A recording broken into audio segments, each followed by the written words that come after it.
हरेन फेरंता भद्रक जिलार प्रथम डाक्टर देवेंद्र दास आज आम गहली रे नाहांती सब किंतु डाक्टर देवेंद्र दास 150 वर्ष ऐतिहासिक अनुष्ठान को एक नियारा ढंगरे पालन करि आसुथिले। निज गाँ पालिया पिंधा और दोलसाही ठारे रही जाइछि तांकर स्मृति। हाँ बंधुकण सबु स्थान रे दोल पूर्णमी गोटे जगह पालन हेउथिबा बेले किंतु डाक्टर बापू मेलण नियारा। दिन बेला डाक्टर दास को सुपुत्र मृत्युंजय दास दोलसाही रे दिन रे उत्सव पालन दायित्व तुलाउथिबा बेले रात्रि पालिया पिंधाठे देवेंद्र सह परिवार स्मृति उद्देश्य बहु आडंबर रे उत्सव बंचाई रखिछन्ति।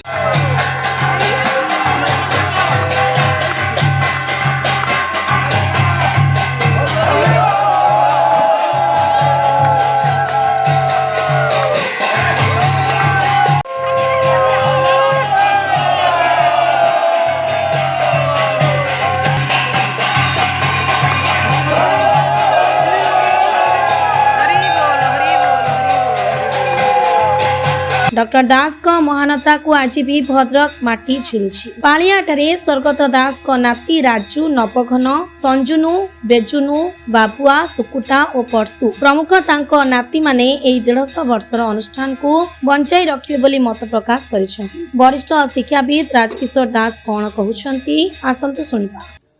आज जो ये मेलन कार्यक्रम होउची या दीर्घ 150 वर्ष तळु हेई आछि एवं आमर ये जो पालियाबिंधा ग्राम पंचायत ये ऐतिह्य संस्कृति भरा पंचायत एवं ये पंचायत रे विशेष करके दोलन दोल पर्वटे धूमधाम रे पालित हुए। दीर्घ द्वादश एकादशी ठारू दीर्घ दिन धरी पूर्णिमा पर्यंत ये प्रति गाँव रे ये पर्व अनुष्ठित हुए। आमर एठारे द्वादशी तिथि रे ये मेलन कार्यक्रम को जुगरू हेई आछि। प्राय 3 पुरुष धरी ये मेलन कार्यक्रम हुए आसी एवं सेतबळे ये जो मेलनटी आमर दासई मेलन नाम नामित थिला किंतु परवर्ती समय दीर्घ प्राय 50 वर्ष तळु मु देखि आसी जे मोर जो जेजे थिले जे देवेंद्रनाथ दास जे कि ये अंचल जने सुनामधन्य आई स्पेशलिस्ट विशेष करके ये अंचल नुहे सारा आमर भद्रक जिले रे से जने सुनामधन्य चक्षु चिकित्सक थिले एवं तांकरी नामानुसार मध्य एटा डाक्तर साहेब मेलन नाम नामित हला एवं ये प्राय 50 वर्ष धरी जेहेतु से दोलसाही किछि दिन चिकित्सा करथिले एवं सेबेठारु ये गोटे दिन रे 2 थर एटा पालन हे आछि। दिन बेले दोलसाही पालन हुए राति रे एठारे पालन हुए जोटा कि डाक्तर साहेब मेलन नाम नामित एवं यही समय जे मनोरंजन कार्यक्रम पाई जे यात्रा पार्टी आमर आसंती एवं प्रतिवर्ष अति धूमधाम रे श्रृंखलित भाव रे एठारे ये परिवेशन करती जहाँकि लोक माने बहुत खुशी होती एवं समस्ते अनै बसंती जे प्रतिवर्ष यही दिन को जे से दिन आम देखिबू जे यात्रा पार्टी आम देखिबू एवं एठारे जे मेलन हुए प्राय 70 रु 18 विमान जे आसंती एवं सेठारे दिन बेले जाती एवं राति रे एठाकू आसंती एवं अति धूमधाम रे पालन करा जाए जोटे कि जे ए अंचल आसी माने बहुत खुशी होती एवं शांति श्रृंखला सहकारे अन्यान्य अंचल तुलना रे आम पालियाबिंधा पंचायत रे विशेष करके दासई मेलन अति श्रृंखलित भाव रे हुए। तेणुक लोक माने अति उत्फुल्लित होई एठाकू आसंती एवं एहाकू पालन करती। हाँ एइथपाई होउची जे जेहेतु देवेंद्रनाथ दास जे सेठारे दोलसाही रे तांकर क्लिनिक करथिले एवं सेठारे किछ समय पई सेठारे मध्ये से घर करथिले एवं एटा तांकर ओरिजिनल पैतृक तांकर घर थिला एवं 2 जगह हुए जेहेतु एटा 150 वर्षर मेलन एठारे राति रे हुए तांकर पूर्व अनुଯାୟୀ विधि अनुसार एठा राति रे हुए एवं सेठारे मध्ये दिन रे हुए एवं से निजे एटाको दिन बेले सेठी सारिके एठी पुणी राति रे आसंती। तेणु तांकर देह त्याग परे से एबे तो नादी तांकर पुत्र मृत्युंजय दास से यही कार्यक्रम टी चालू रखिछन्ति। सेटा प्राय 50 वर्ष प्राय पाखापाखि 50 वर्ष ऊर्ध हेलाड़ी 50 वर्ष परंपरा अनुଯାयी चलुची एवं एठारु मध्य हमर ठाकुर सेटाकू जाती आ अन्यान्य विमान माने आसंती। आम विमान मध्य प्राय यही 7-8 दिन धरिकी गाँ गाँ बुलंती एवं मेलन को जाती एवं अन्य जो विमान ମଧ୍ୟ ଏଠାକୁ ଆସନ୍ତି। ପ୍ରାୟ 17ରୁ 18 ବିମାନ ଏଠାକୁ ଆସନ୍ତି। ଅତି ଧୁମଧାମରେ ହୁଏ। ଆଜି ମହାପ୍ରଭୁ ଶ୍ରୀ ଶ୍ରୀ ରାଧାକୃଷ୍ଣଙ୍କର ଏଇ ଯୋଉ ମିଳନ ଉତ୍ସବ ଭଦ୍ରକ ଜିଲ୍ଲା ଆଜି ଉତ୍ସବ ମୁଖର ହେଇଯାଇଛି। ଏଇ ମିଳନ ଉତ୍ସବରେ ଆଜି ଡାକ୍ତର ବାବୁଙ୍କର ଏଇ ଯୋଉ ମିଳନ ଉତ୍ସବରେ ଆମେ ଶ୍ରୀଜୀଉ ମାନଙ୍କ ଆଗରେ ଛିଡା ହେଇଛୁ ଏବଂ ଏଠି ମଧ୍ୟ ଅନେକ ଠାକୁର ସେବକ ମାନେ ଅଛନ୍ତି। ଆପଣମାନେ ଦେଖୁଥିବେ ମହାପ୍ରଭୁ ଆଜି ଦୋଳରେ ଦୋଳ ଗୋବିନ୍ଦ ବେଶରେ ରହିଛନ୍ତି। ଆଜି ଏ ସଂସାରକୁ ସେ ତାଙ୍କର ବାର୍ତ୍ତା ଗୋଟେ ଦେଉଛନ୍ତି। ଏଇଟା ଗୋଟେ ମିଳନ ନୁହେଁ, ଇଏ ଗୋଟେ ମିଳନର ପର୍ବ। ଯୋଉ ପର୍ବ ପାଇଁ ଆଜି ସାରା ଓଡ଼ିଶା ଉତ୍ସବ ମୁଖର ହେଇଯାଇଛି। ଏକ ନିଆରା ପରମ୍ପରା, ବହୁ ପୁରାତନ ମେଳନର ଇତିହାସ ଏଠି ଅନେକ କିଛି ମୁଁ ଆପଣମାନଙ୍କୁ ନେଇଯିବି। ଜଣେ ଠାକୁରଙ୍କର ପ୍ରଧାନ ସେବକ ଏଠି ଉପସ୍ଥିତ ଅଛନ୍ତି। ଆମେ ତାଙ୍କଠାରୁ ବୁଝିବା ଯେ ଏ ଡାକ୍ତର ବାବୁଙ୍କର ଏଇ ମେଳନର ଇତିହାସ ସମ୍ପର୍କରେ କିଛି ଜାଣିବା। ଆଜ୍ଞା ନମସ୍କାର। ନମସ୍କାର। ଆପଣଙ୍କୁ ସ୍ୱାଗତ କରୁଛୁ ପ୍ରମାଦ ପରିବାର ତରଫରୁ।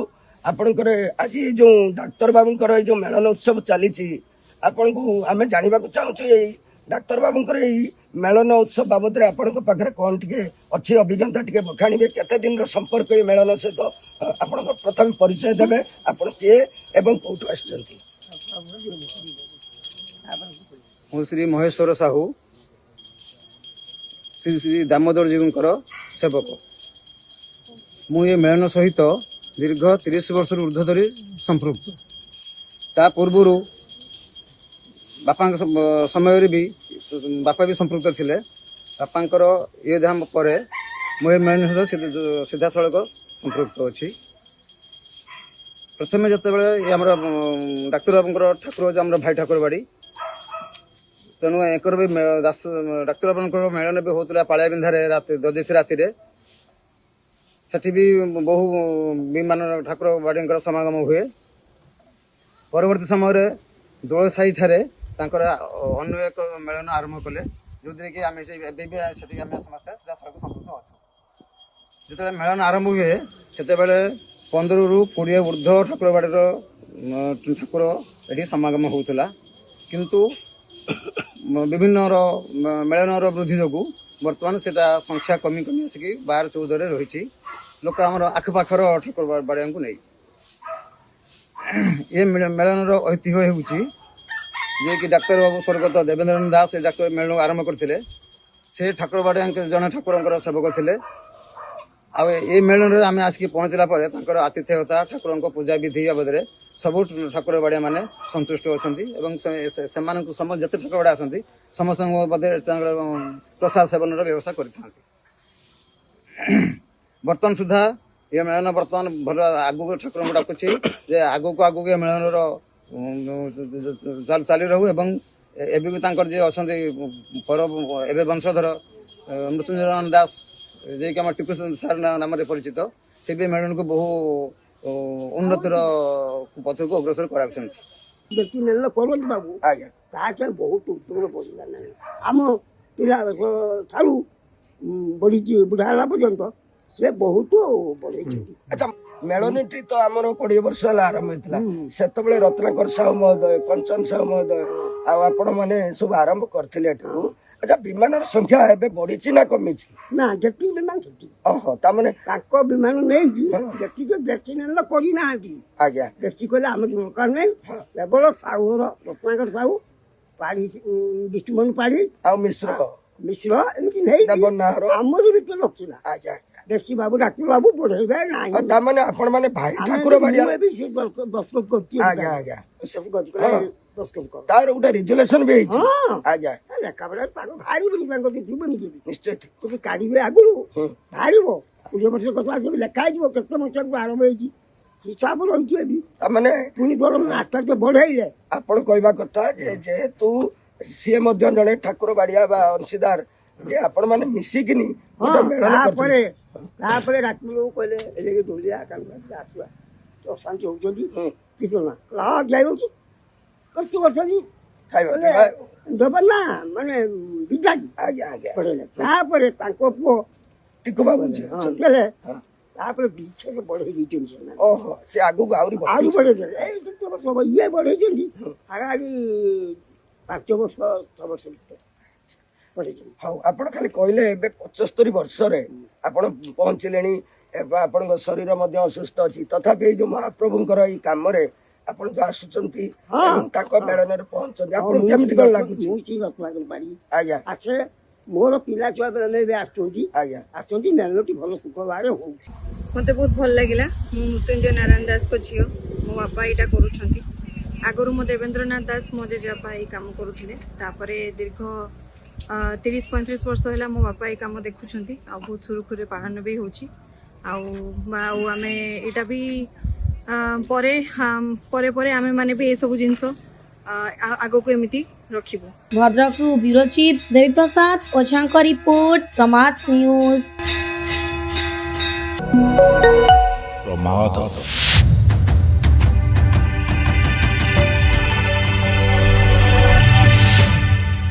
जदि आपंक आम भिडी भल लगा आम चैनल को लाइक शेयर एंड सब्सक्राइब करने को जमा भी भूलु ना।